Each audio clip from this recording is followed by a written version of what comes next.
Tarpitko, vyriausias šio konkurso dalyvis ir jauniausias šio konkurso dalyvis, kadangi Ainaras Bagackis, jam yra 37 metai, tuo tarpu mes minėjome, Petras Šalvis apskritai yra jauniausias šio konkurso dalyvis, jam yra 20 metų. Taigi, kaip tokiais atvejais, komentatorių štampas yra susigrums, ko gero, jaunystė ir patirtis. Taigi, sako, tvarka yra tvarka, Petras Šalvis pusfinalį padarė šilimą ir jisai pradės finalo seriją. Ir taip, pagal taisyklės, tas, kuris baigė paskutinis, po to pradeda pirmas ir dabar Petras Šalvis meta.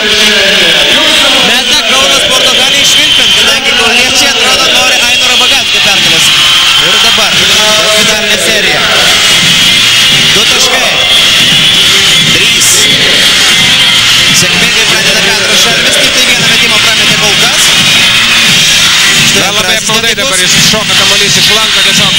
3 metimai iš eilės netaiklus ir šiek tiek susikomplikuoja savo padėtį Petras Šalvis, nepataikydamas dar ir to 2 taškų Berto kamuolio.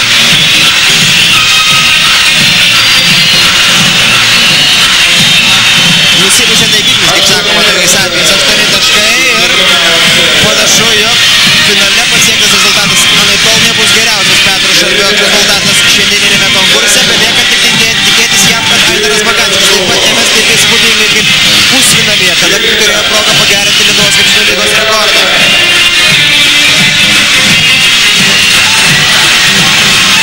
Ir 16 taškų, visi šansai Ainarui Bagackiui laimėti šitą turnyrą. Nors matydamas tą 16, tą skaičių 16, Ainaras Bagackis irgi gali šiek tiek atsipalaiduoti.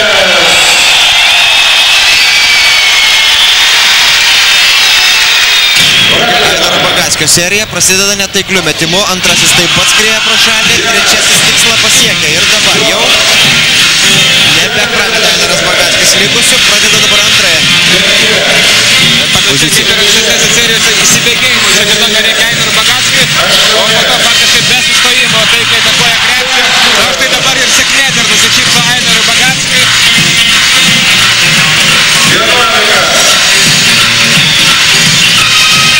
Ir atrodo jau rekordo nebus, dabar belieka tik tai laukti, ar pavyks Ainarui Bagackiui laimėti šį konkursą, trūksta net tiek daug, 13 taškų, 14 ir rezultatas lygus. Taigi vieno taiklaus metimo, Ainaras Bagackis, LKL Snaiperis 2004, galima sveikinti jau Ainarą Bagackį su pergalė ir paskutiniaisiais metimas taip pat pasiekė tikslą, 20 taškų ir visai netrukus mes pamėginsime pakalbinti Ainarą Bagackį, kaip jis jaučiasi laimėjęs šį konkursą Kaune. Taigi, Ainaras Bagackis 2004 metų LKL snaiperių konkurso nugalėtojas. Dar kartą galite pasigrožėti Ainaro Bagackio metimais. Džiugino jis tais metimais Žalgirio komandos gerbėjus ir LKL varžybose ir ypač ir štai Nord LB prizas 4000 litų ir taurė įteikiama Ainarui Bagackiui. Taigi, Ainaras Bagackis po naujų metų atvykęs į Lietuvą spėjo užkariauti ir savo komandos sirgalių simpatijas, įgyti, atrodo, ir komandos draugų pasitikėjimą. Vis drąsiau jis žaidžia ir Žalgirio komandoje ir štai dabar, sakykime, taip, pirmas oficialus prizas iškovotas Ainaro Bagackio Lietuvoje, taikliausiam Lietuvos krepšinio lygos snaiperiui. Taigi finale, kur buvo susigrūmusi, kaip mes juokavome, patirtis ir jaunystė, visgi nugalėjo patirtis. Ainaras Bagackis, kur kas labiau patyręs snaiperis, įveikė Petrą Šalvį, jauniausią snaiperių konkurso dalyvį. Tačiau Petras Šalvis, ko gero, irgi tikrai gali būti patenkintas savo rezultatu. Galbūt ne tiek rezultatu finalo serijos metu, tačiau pačiu patekimu į finalą. Ainaras Bagackis jūsų ekranuose ir netrukus mano kolega Robertas Petrauskas pabandys išpešti keli žodžius iš taikliausio 2004 metų LKL snaiperio. Прямого эфира.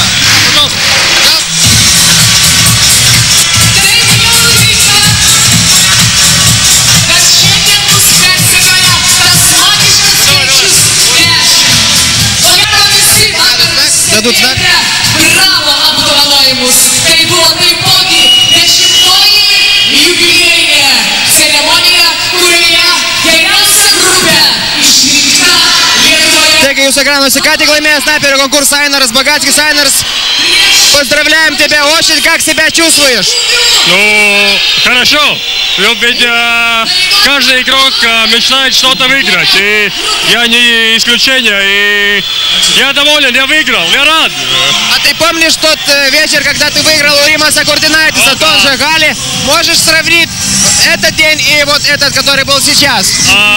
Все-таки на первый раз, когда я выиграл, соперник был очень грозный. Но Куртинайтис, я считаю, одним из лучших тогда того времени снайперов Европы. И может быть даже всего света. И тогда мы бросали, и как по правилам NBA, из 7-метровой отметки, да, ну, это все, публика такая же классная, очень хорошая обстановка здесь, я счастлив. Еще один вопрос, а ты знал, что литовский рекорд это только 24, и тебе не хватало только одного очка сегодня, чтобы ты сделал новый рекорд в литовской лиге? Если честно, я вообще последние два броска даже не старался концентрироваться, потому что мне сказали, что литовский рекорд 27, я так где-то слышал. Но ничего, я повторил. Это значит, если литовский рекорд 24, то я повторил мировой рекорд. Значит... Поздравляем еще тебя и желаем таких бросков в Евролиге. Спасибо.